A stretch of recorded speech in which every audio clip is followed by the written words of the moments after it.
Hi, my name is Lonny, and this is my story. I was raised to believe in God, and growing up, I went to church and attended catechism regularly.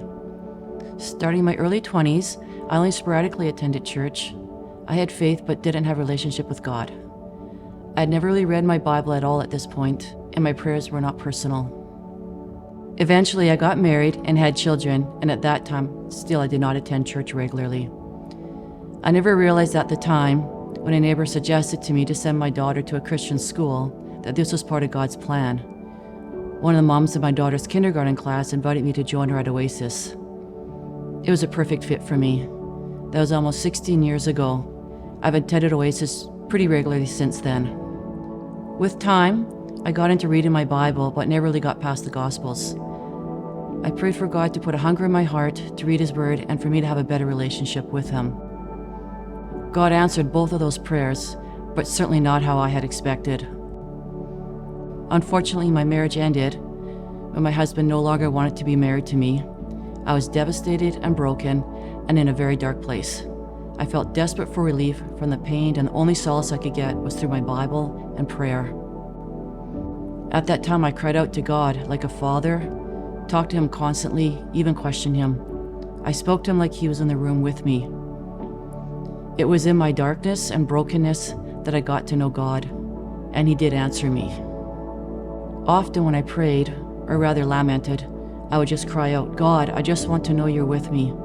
I want to know You're near, and I want to know You have a plan for me. Shortly after one of these prayers, my son and I were at Polo Park. A man had passed us in the parking lot, and as he passed us, he spoke to me. I responded that I was sorry, but I hadn't heard him.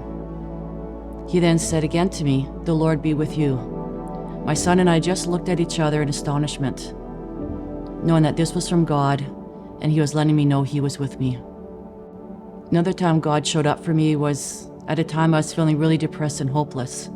I was reading a book by Tim Tebow, and God reminded me that He has always been with me, even through trials I had forgotten all about. In the book, Tim Tebow was talking about a girl who had a medical condition called neurofibromatosis. Until that moment, I had forgotten that when my own daughter was about 6 months old, she was tested for the same condition, and it would be years before she was cleared.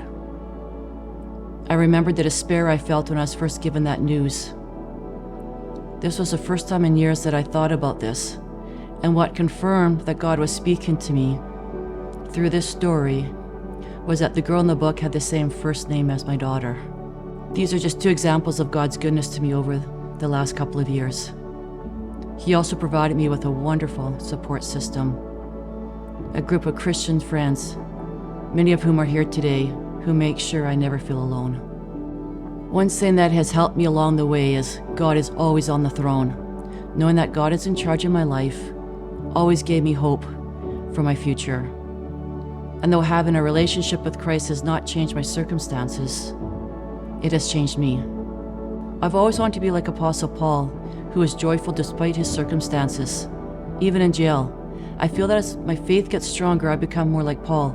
I refuse to let my circumstances define my attitude, choosing instead to believe the truth that being a child of God defines who I am. I've always wanted to be baptized, but never went through with it.